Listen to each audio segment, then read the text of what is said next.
My dear students, in my last video lecture, I have discussed about the House of Commons, its composition and its powers and functions. Today, I am going to discuss about the Speaker of the House of Commons. After the general election, the House of Commons meets to elect the Speaker.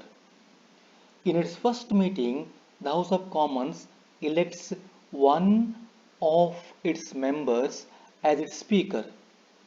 The Speaker is the presiding officer of the House. He presides over the meetings of the House. Earlier, the Speaker was appointed by the King, but today the Speaker is elected by the House itself. He is not the nominee of the monarch, but the choice of the House. But still, the appointment of the Speaker is subject to approval by the Crown, but this is only a formality. The Speaker is elected by the House from among its members. If the Speaker of the last Parliament is still a member of the House, and if he wish to become the Speaker again, he will be re-elected unopposed. A change of party situation in the House of Commons makes no difference.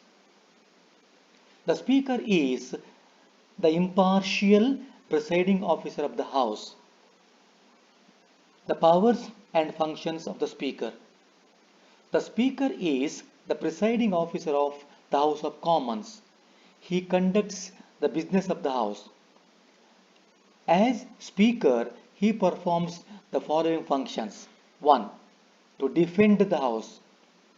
The primary function of the Speaker is to defend the House. He presides over the meetings of the House. He recognizes the members and as such decides who shall speak first in the House.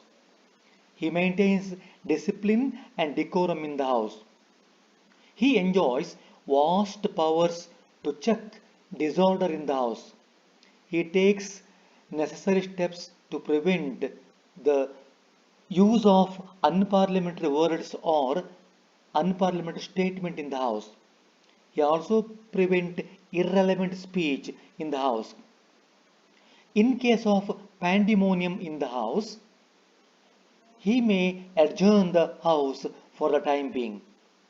He may ask any member to quit the House if he misbehave in the House. 2. Interpretation of rules. The Speaker interprets and decides the law which regulates the procedure of speech of all members in the House. He sees that the debate centers on the main issues before the House and members should not deviate from the main issue. 3. Function of ruling. The Speaker gives his rulings on the rules and procedures of the House. His rulings is final. 4. Announcement of results. The Speaker decides the agenda to be put into voting in the House of Commons and announces the results. He decides the issues to be discussed in the House and admits or rules out the amendment. 5. Appointment of chairman. The Speaker decides how bills are to be allocated between the various standing committees. He also appoints the chairman of standing committees. 6. Exercising vote. The Speaker can cast his vote in case the votes of the House are equally divided. The fate of the bill in this case is going to be decided by the Speaker's single vote. 7. Power of kangaroo closure. It is not possible for the House to discuss all the bills presented before it comprehensively and clause-wise because of the pressure of business. Therefore, the Constitution empower the speaker to select the most important ones for discussion and put them before the House to speed up the legislation. This selection of important bills by the Speaker is called the method of kangaroo closer. The less important ones are jumped over by the more important ones. This act of closing a meeting in this manner is called the kangaroo closer. 8. Protection of privileges. The Speaker is the custodian of the privileges of the House and he is the guardian of the dignity of the House. He protects the House against contempt.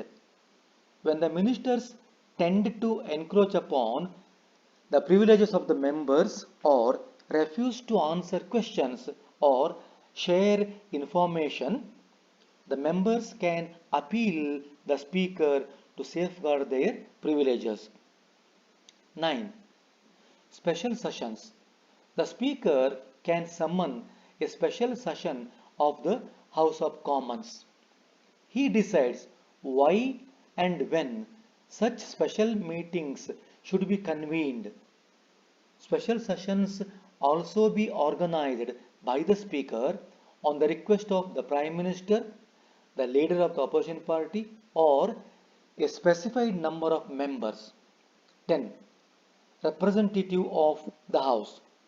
The Speaker is the only constitutionally recognized representative of the House of Commons.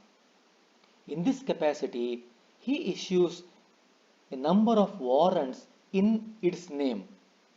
The members of the House can meet the King only through the Speaker. 11. Declare vacancy. Whenever any member dies or resigns his seat from the House, it is the Speaker who declares his seat vacant and issues an order for holding by-election to fill that seat. The above discussions show that the Speaker enjoys high position and respect. He is more powerful than the Speaker of House of Lords, who has no regulatory and disciplinary powers. Usually, the Speaker and Deputy Speakers are non-partisan, who has no regulatory. They do not vote except the case of tie. They do not participate in the affairs of any political party. The Speaker acts impartially like a judge of the Supreme Court. Lowell, a thinker, says he is not a leader but an umpire.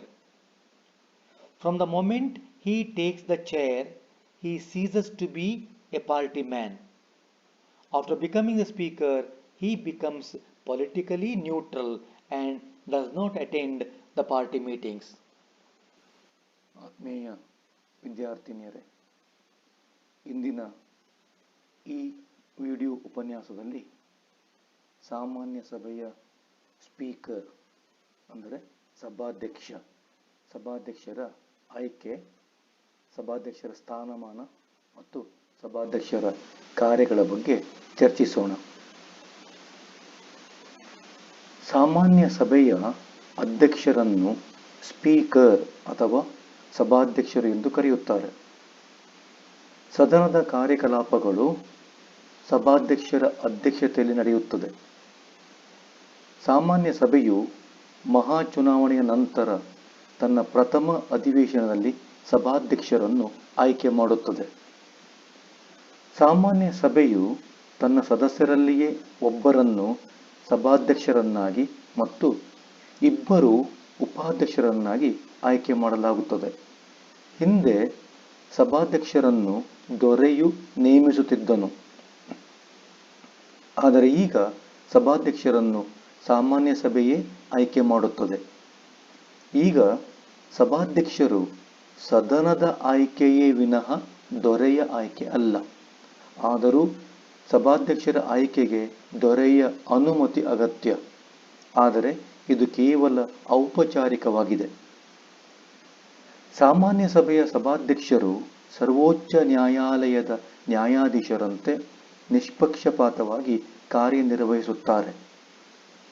ಸಭಾಧ್ಯಕ್ಷರಾಗಿ ಆಯ್ಕೆಯಾದ ವ್ಯಕ್ತಿಯು ತಾನು ಯಾವ ಪಕ್ಷಕ್ಕೆ ಸೇರಿರುತ್ತಾನೋ ಆ ಪಕ್ಷಕ್ಕೆ ರಾಜೀನಾಮೆ ನೀಡುತ್ತಾನೆ. ಮಾತ್ರವಲ್ಲ, ಆತನು ಪಕ್ಷದ ಯಾವುದೇ ಚಟುವಟಿಕೆಗಳಲ್ಲಿ ಗುರುತಿಸಿಕೊಳ್ಳುವುದಿಲ್ಲ. ಒಂದು ವೇಳೆ ಹಿಂದಿನ ಸಭಾಧ್ಯಕ್ಷರೇ ಇನ್ನೊಂದು ಅವಧಿಗೆ ಸಭಾಧ್ಯಕ್ಷರಾಗಿ ಮುಂದುವರಿಯುವ ಅಪೇಕ್ಷೆ ವ್ಯಕ್ತಪಡಿಸಿದರೆ ಆತನನ್ನೇ ಅವಿರೋಧವಾಗಿ ಸಭಾಧ್ಯಕ್ಷನನ್ನಾಗಿ ಆಯ್ಕೆ ಮಾಡಲಾಗುತ್ತದೆ. ಅಧಿಕಾರಾರೂಢ ಪಕ್ಷದಲ್ಲಿ ಬದಲಾವಣೆಯಾದರೂ ಆತನಿಗೆ ಯಾವುದೇ ತೊಂದರೆ ಉಂಟಾಗುವುದಿಲ್ಲ. ಯಾವ ರಾಜಕೀಯ ಪಕ್ಷವೂ ಕೂಡ ಆತನ ವಿರುದ್ಧ ಅಭ್ಯರ್ಥಿಗಳನ್ನು ನಿಲ್ಲಿಸುವುದಿಲ್ಲ. ಇದು ಬ್ರಿಟನ್ನಿನ ಸಂಸದೀಯ ಪದ್ಧತಿಯ ಹೆಗ್ಗಳಿಕೆಯಾಗಿದೆ. ಸಭಾಧ್ಯಕ್ಷರ ಹುದ್ದೆಯು ಅತ್ಯಂತ ಗೌರವದ ಮತ್ತು ಪ್ರತಿಷ್ಠೆಯ ಹುದ್ದೆಯಾಗಿದೆ. ಸಭಾಧ್ಯಕ್ಷರಾಗಿ ಆತನ ಅಧಿಕಾರವು ಅಗಾಧವಾಗಿದೆ ಮತ್ತು ವಿಶಾಲವಾಗಿದೆ. ಸದನವನ್ನು ನಿಯಂತ್ರಿಸಿ ಸದನದ ಘನತೆ ಮತ್ತು ಗೌರವವನ್ನು ಎತ್ತಿ ಹಿಡಿಯುವ, ಸದನದ ಶಿಸ್ತನ್ನು ಕಾಪಾಡುವ ಮಹತ್ತರವಾದ ಜವಾಬ್ದಾರಿಯನ್ನು ಆತನು ನಿರ್ವಹಿಸುತ್ತಾನೆ. ಸದನದಲ್ಲಿ ಆತನು ನೀಡುವ ತೀರ್ಪುಗಳು ಎಲ್ಲ ಪಕ್ಷದ ಸದಸ್ಯರಿಗೂ ಒಪ್ಪಿಗೆ ಆಗುವಂತಿರುತ್ತದೆ. ಸದನದಲ್ಲಿ ಆತನು ನೀಡುವ ತೀರ್ಪು ಅಂತಿಮವಾಗಿರುತ್ತದೆ. ಸದನದಲ್ಲಿ ಯಾರು ಮೊದಲು ಮಾತನಾಡಬೇಕು, ಯಾವ ವಿಷಯವನ್ನು ಚರ್ಚೆಗೆ ಎತ್ತಿಕೊಳ್ಳಬೇಕು ಇತ್ಯಾದಿ ಎಲ್ಲ ವಿಚಾರಗಳನ್ನು ಆತನೇ ನಿರ್ಧರಿಸುತ್ತಾನೆ. ಸಭಾಧ್ಯಕ್ಷರ ಅನುಮತಿ ಇಲ್ಲದೆ ಸದನದಲ್ಲಿ ಯಾರೂ ಮಾತನಾಡುವಂತಿಲ್ಲ. ಸದನದಲ್ಲಿ ಕೋಲಾಹಲ ಉಂಟಾದಾಗ ಸದನವನ್ನು ಸರಿದಾರಿಗೆ ತರಲು ಶಕ್ತಿ ಮೀರಿ ಪ್ರಯತ್ನಿಸುತ್ತಾನೆ. ಅಶಿಸ್ತಿನಿಂದ ವರ್ತಿಸುವ ಸದಸ್ಯರಿಗೆ ಎಚ್ಚರಿಕೆ ನೀಡುತ್ತಾನೆ. ಆಗಲೂ ಸದಸ್ಯರು ತಮ್ಮ ನಡತೆಯನ್ನು ತಿದ್ದಿಕೊಳ್ಳದಿದ್ದರೆ ಅಂಥ ಸದಸ್ಯರನ್ನು ಸದನದಿಂದ ಹೊರಹಾಕುತ್ತಾನೆ. ಅಗತ್ಯವಾದರೆ ಸದನವನ್ನು ಮುಂದೂಡುವ ಅಧಿಕಾರವನ್ನು ಕೂಡ ಸಭಾಧ್ಯಕ್ಷನು ಹೊಂದಿದ್ದಾನೆ. ಸಭಾಧ್ಯಕ್ಷರ ಅಧಿಕಾರ ಮತ್ತು ಕಾರ್ಯಗಳು. ಸಭಾಧ್ಯಕ್ಷರು ಸದನದ ಕಾರ್ಯಕಲಾಪಗಳ ನೇತೃತ್ವ ವಹಿಸುತ್ತಾರೆ. ಸಭೆಯ ಅಧ್ಯಕ್ಷರಾಗಿ ಅವರು ಅನೇಕ ಕಾರ್ಯಗಳನ್ನು ನಿರ್ವಹಿಸುತ್ತಾರೆ. ಸಭಾಧ್ಯಕ್ಷರ ಅಧಿಕಾರ ಮತ್ತು ಕಾರ್ಯಗಳನ್ನು ಈ ಕೆಳಗಿನಂತೆ ಚರ್ಚಿಸಬಹುದು. 1. ಸದನವನ್ನು ಸಮರ್ಥಿಸುವುದು, ಟು ಡಿಫೆಂಡ್ ದ ಹೌಸ್. ಸದನವನ್ನು ಸಮರ್ಥಿಸುವುದು ಸಭಾಧ್ಯಕ್ಷರ ಅತ್ಯಂತ ಪ್ರಮುಖವಾದ ಕಾರ್ಯವಾಗಿದೆ. ಆತನು ಸದನದ ಕಾರ್ಯಕಲಾಪಗಳ ಅಧ್ಯಕ್ಷತೆಯನ್ನು ವಹಿಸುತ್ತಾನೆ. ಸದನದಲ್ಲಿ ಸದಸ್ಯರನ್ನು ಗುರುತಿಸಿ ಯಾರು ಮೊದಲು ಮಾತನಾಡಬೇಕೆಂದು ನಿರ್ಧರಿಸುತ್ತಾನೆ. ಸದನದ ಶಿಸ್ತು ಮತ್ತು ಘನತೆಯನ್ನು ಎತ್ತಿ ಹಿಡಿಯುತ್ತಾನೆ. ಸದನದಲ್ಲಿ ಅಶಾಂತಿ ಅಥವಾ ಕೋಲಾಹಲ ಉಂಟಾದಾಗ ಅದನ್ನು ನಿಯಂತ್ರಿಸಲು ಸಭಾಧ್ಯಕ್ಷರಿಗೆ ಅಪರಿಮಿತವಾದ ಅಧಿಕಾರವಿದೆ. ಸದನದಲ್ಲಿ ಯಾವ ಸದಸ್ಯರು ಅಸಂಸದೀಯ ಪದಗಳನ್ನು ಅಥವಾ ಹೇಳಿಕೆಗಳನ್ನು ನೀಡದಂತೆ, ಸದನದಲ್ಲಿ ಯಾರೂ ಕೂಡ ವಿಷಯಾಂತರ ಮಾಡದಂತೆ ಮತ್ತು ಅಪ್ರಸ್ತುತ ವಿಚಾರಗಳ ಬಗ್ಗೆ ಭಾಷಣ ಮಾಡದಂತೆ ನೋಡಿಕೊಳ್ಳುತ್ತಾನೆ. ಸದನದಲ್ಲಿ ಕೋಲಾಹಲ ಉಂಟಾಗಿ ಸದನವು ನಿಯಂತ್ರಣಕ್ಕೆ ಬಾರದಿದ್ದಾಗ ಸದನವನ್ನು ಮುಂದೂಡುತ್ತಾನೆ. ಯಾವುದೇ ಸದಸ್ಯರು ಸದನದಲ್ಲಿ ಅಶಿಸ್ತಿನಿಂದ ವರ್ತಿಸಿದರೆ ಅವರನ್ನು ಸದನದಿಂದ ಹೊರನಡೆಯುವಂತೆ ಸಭಾಧ್ಯಕ್ಷರು ತಾಕೀತು ಮಾಡಬಹುದು. 2. ನಿಯಮಗಳ ನಿರೂಪಣೆ, ಇಂಟರ್ಪ್ರಿಟೇಷನ್ ಆಫ್ ರೂಲ್ಸ್.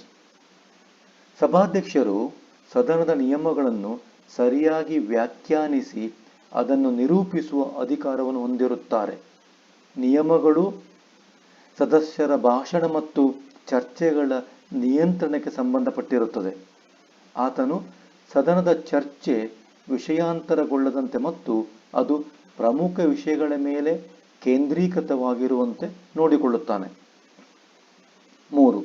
ತೀರ್ಪು ನೀಡುವ ಕಾರ್ಯ, ಫಂಕ್ಷನ್ ಆಫ್ ರೂಲಿಂಗ್. ಸದನದ ನಿಯಮ ಮತ್ತು ನಿಯಮಾವಳಿಗಳಿಗೆ ಸಂಬಂಧಿಸಿದಂತೆ ಸಭಾಧ್ಯಕ್ಷರು ತೀರ್ಪು ನೀಡುತ್ತಾರೆ. ಸದನದಲ್ಲಿ ಸಭಾಧ್ಯಕ್ಷರು ನೀಡುವ ತೀರ್ಮಾನವೇ ಅಂತಿಮವಾಗಿರುತ್ತದೆ. ಅದನ್ನು ಯಾರೂ ಪ್ರಶ್ನಿಸುವಂತಿಲ್ಲ. 4. ಫಲಿತಾಂಶಗಳ ಘೋಷಣೆ, ಅನೌನ್ಸ್ಮೆಂಟ್ ಆಫ್ ರಿಸಲ್ಟ್ಸ್. ಸಭಾಧ್ಯಕ್ಷರು ಸದನದ ಕಾರ್ಯಕಲಾಪಗಳ ಪಟ್ಟಿಯನ್ನು ನಿರ್ಧರಿಸುತ್ತಾರೆ. ಯಾವ ವಿಷಯವನ್ನು ಮತಕ್ಕೆ ಹಾಕಬೇಕು ಎನ್ನುವುದನ್ನು ಆತನೇ ನಿರ್ಧರಿಸುತ್ತಾನೆ. ಮತದಾನದ ಬಳಿಕ ಸಭಾಧ್ಯಕ್ಷರು ಫಲಿತಾಂಶಗಳ ಘೋಷಣೆ ಮಾಡುತ್ತಾರೆ. ಆತನು ಸದನದಲ್ಲಿ ಚರ್ಚಿಸಬೇಕಾದ ವಿಷಯಗಳನ್ನು ನಿರ್ಧರಿಸುತ್ತಾನೆ. 5. ಸಮಿತಿಗಳ ಅಧ್ಯಕ್ಷರ ನೇಮಕ. ವಿವಿಧ ಸ್ಥಾಯಿ ಸಮಿತಿಗಳಿಗೆ ವಿವಿಧ ಮಸೂದೆಗಳ ವಿಚಾರದಲ್ಲಿ ಸಭಾಧ್ಯಕ್ಷರು ತೀರ್ಮಾನ ತೆಗೆದುಕೊಳ್ಳುತ್ತಾರೆ. ಸಭಾಧ್ಯಕ್ಷರು ಸ್ಥಾಯಿ ಸಮಿತಿಗಳಿಗೆ ಅಧ್ಯಕ್ಷರುಗಳನ್ನು ನೇಮಕ ಮಾಡುತ್ತಾನೆ. 6. ಮತ ನೀಡುವುದು, ಎಕ್ಸರ್ಸೈಸಿಂಗ್ ವೋಟ್. ಸಾಮಾನ್ಯವಾಗಿ ಸಭಾಧ್ಯಕ್ಷರು ಸದನದಲ್ಲಿ ಯಾವುದೇ ವಿಷಯದ ಪರ ಅಥವಾ ವಿರೋಧ ಮತ ಚಲಾಯಿಸುವುದಿಲ್ಲ. ಆದರೆ ಮಸೂದೆಯ ಮೇಲೆ ಪರ ಮತ್ತು ವಿರೋಧ ಸಮಾನ ಮತಗಳು ಬಂದಾಗ ಸಭಾಧ್ಯಕ್ಷರು ತಮ್ಮ ನಿರ್ಣಾಯಕ ಮತವನ್ನು ಚಲಾಯಿಸುತ್ತಾರೆ. ಇಂತಹ ಸಂದರ್ಭಗಳಲ್ಲಿ ಮಸೂದೆಗಳ ಭವಿಷ್ಯವು ಸಭಾಧ್ಯಕ್ಷರು ನೀಡುವ ಮತದ ಮೇಲೆ ಅವಲಂಬಿತವಾಗಿರುತ್ತದೆ. 7. ಕಾಂಗರು ಮುಕ್ತಾಯ, ಕಾಂಗರು ಕ್ಲೋಸರ್. ಸದನದಲ್ಲಿ ಮಂಡಿಸುವ ಎಲ್ಲಾ ಮಸೂದೆಗಳನ್ನು ಕೂಲಂಕುಷವಾಗಿ ಮತ್ತು ವಿವರವಾಗಿ ಚರ್ಚಿಸುವುದು ಸಾಧ್ಯವಾಗುವುದಿಲ್ಲ. ಇದಕ್ಕೆ ಸದನದ ಕಾರ್ಯಬಾಹುಳ್ಯವೇ ಕಾರಣ. ಹಾಗಾಗಿ ಸಂವಿಧಾನವು ಪ್ರಮುಖವಾದ ಮಸೂದೆಗಳನ್ನು ಮಾತ್ರ ಸದನದಲ್ಲಿ ಚರ್ಚಿಸುವ ಮತ್ತು ಸದನದ ಕಾರ್ಯಕಲಾಪಗಳನ್ನು ಸುಗಮಗೊಳಿಸುವ ಅವಕಾಶವನ್ನು ಸಭಾಧ್ಯಕ್ಷರಿಗೆ ನೀಡಿದೆ. ಇದು ಶಾಸನ ರಚನಾ ಪ್ರಕ್ರಿಯೆಯ ವೇಗವನ್ನು ಹೆಚ್ಚಿಸುವುದಕ್ಕೆ ಸಹಕಾರಿಯಾಗಿದೆ. ಪ್ರಮುಖವಾದ ಮಸೂದೆಗಳನ್ನು ಮಾತ್ರ ಚರ್ಚೆಗೆ ಕೈಗೆತ್ತಿಕೊಳ್ಳುವುದು ಕಾಂಗರು ಮುಕ್ತಾಯ ಎಂದು ಕರೆಯುತ್ತಾರೆ. ಅಂದರೆ ಕಡಿಮೆ ಮಹತ್ವದ ವಿಚಾರಗಳನ್ನು ಕೈಬಿಟ್ಟು ಪ್ರಮುಖವಾದ ವಿಚಾರಗಳನ್ನು ಮಾತ್ರ ಚರ್ಚೆಗೆ ತೆಗೆದುಕೊಳ್ಳಲಾಗುತ್ತದೆ. ಈ ರೀತಿ ಸದನವನ್ನು ಮುಕ್ತಾಯಗೊಳಿಸುವ ಕ್ರಮವನ್ನು ಕಾಂಗರು ಮುಕ್ತಾಯ, ಕಾಂಗರು ಕ್ಲೋಸರ್ ಎಂದು ಕರೆಯಲಾಗುತ್ತದೆ. 8. ಸದನದ ಸೌಲಭ್ಯಗಳ ರಕ್ಷಣೆ, ಪ್ರೊಟೆಕ್ಷನ್ ಆಫ್ ಪ್ರಿವಿಲೇಜಸ್. ಸಭಾಧ್ಯಕ್ಷರು ಸದನದ ಮತ್ತು ಸದಸ್ಯರ ಸೌಲಭ್ಯಗಳ ರಕ್ಷಕನಾಗಿದ್ದಾರೆ. ಸಭಾಧ್ಯಕ್ಷರು ಸದನದ ಘನತೆಯನ್ನು ಕಾಪಾಡುತ್ತಾರೆ. ಆತನು ಸದನದ ನಿಂದನೆಯನ್ನು ಗಂಭೀರವಾಗಿ ಪರಿಗಣಿಸುತ್ತಾನೆ. ಸಚಿವರು ಸದಸ್ಯರ ಸೌಲಭ್ಯಗಳನ್ನು ಅತಿಕ್ರಮಿಸಿದರೆ ಅಥವಾ ಸದಸ್ಯರ ಪ್ರಶ್ನೆಗಳಿಗೆ ಉತ್ತರಿಸಲು ನಿರಾಕರಿಸಿದರೆ ಅಥವಾ ಮಾಹಿತಿಯನ್ನು ಹಂಚಿಕೊಳ್ಳಲು ನಿರಾಕರಿಸಿದರೆ ಆಗ ಸದಸ್ಯರು ತಮ್ಮ ಸೌಲಭ್ಯಗಳನ್ನು ರಕ್ಷಿಸುವಂತೆ ಸಭಾಧ್ಯಕ್ಷರಿಗೆ ಮನವಿ ಮಾಡಿಕೊಳ್ಳಬಹುದು. ಹೀಗೆ ಸಭಾಧ್ಯಕ್ಷರು ಸದನದ ಸೌಲಭ್ಯಗಳ ರಕ್ಷಕನಾಗಿ ಕಾರ್ಯನಿರ್ವಹಿಸುತ್ತಾರೆ. 9. ವಿಶೇಷ ಅಧಿವೇಶನಗಳು, ಸ್ಪೆಷಲ್ ಸೆಷನ್ಸ್. ಬಿಕ್ಕಟ್ಟಿನ ಸಂದರ್ಭಗಳಲ್ಲಿ ಸಭಾಧ್ಯಕ್ಷರು ಸಾಮಾನ್ಯ ಸಭೆಯ ವಿಶೇಷ ಅಧಿವೇಶನಗಳನ್ನು ಕರೆಯಬಹುದು. ಪ್ರಧಾನಮಂತ್ರಿಯ ವಿನಂತಿಯ ಮೇರೆಗೆ ಅಥವಾ ವಿರೋಧ ಪಕ್ಷದ ನಾಯಕರ ಕೋರಿಕೆಯ ಮೇರೆಗೆ ಅಥವಾ ನಿರ್ದಿಷ್ಟ ಸಂಖ್ಯೆಯ ಸದಸ್ಯರು ವಿನಂತಿಸಿಕೊಂಡ ಮೇರೆಗೆ ಸಭಾಧ್ಯಕ್ಷರು ಸಾಮಾನ್ಯ ಸಭೆಯ ವಿಶೇಷ ಅಧಿವೇಶನವನ್ನು ಕರೆಯುತ್ತಾರೆ. 10.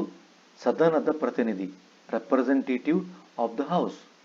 ಸಭಾಧ್ಯಕ್ಷರು ಸಂವಿಧಾನಾತ್ಮಕವಾಗಿ ಮಾನ್ಯ ಮಾಡಲ್ಪಟ್ಟ ಸಾಮಾನ್ಯ ಸಭೆಯ ಪ್ರತಿನಿಧಿಯಾಗಿದ್ದಾರೆ. ಈ ನೆಲೆಯಲ್ಲಿ ಆತನು ಅನೇಕ ವಾರಂಟ್ಗಳನ್ನು ಹೊರಡಿಸುತ್ತಾನೆ. ಸದನದ ಸದಸ್ಯರು ಸಭಾಧ್ಯಕ್ಷರ ಮೂಲಕವೇ ದೊರೆಯನ್ನು ಭೇಟಿ ಮಾಡಬೇಕಾಗುತ್ತದೆ. 11. ಖಾಲಿ ಸ್ಥಾನಗಳ ಘೋಷಣೆ, ಡಿಕ್ಲೇರ್ ವೇಕೆನ್ಸಿ. ಸದನದ ಯಾವುದಾದರೂ ಸದಸ್ಯರು ಮರಣ ಹೊಂದಿದರೆ ಅಥವಾ ತಮ್ಮ ಸ್ಥಾನಕ್ಕೆ ರಾಜೀನಾಮೆ ನೀಡಿದರೆ ಅವರ ಸ್ಥಾನವು ತೆರವಾಗಿದೆ ಎಂದು ಸಭಾಧ್ಯಕ್ಷರು ಘೋಷಿಸುತ್ತಾರೆ. ತೆರವಾದ ಅವರ ಸ್ಥಾನಕ್ಕೆ ಉಪಚುನಾವಣೆ ನಡೆಸುವಂತೆ ಸಭಾಧ್ಯಕ್ಷರು ಆದೇಶ ಹೊರಡಿಸುತ್ತಾರೆ. ಹೀಗೆ ಸಾಮಾನ್ಯ ಸಭೆಯ ಅಧ್ಯಕ್ಷರು ಅನೇಕ ಕಾರ್ಯಗಳನ್ನು ನಿರ್ವಹಿಸುತ್ತಾರೆ.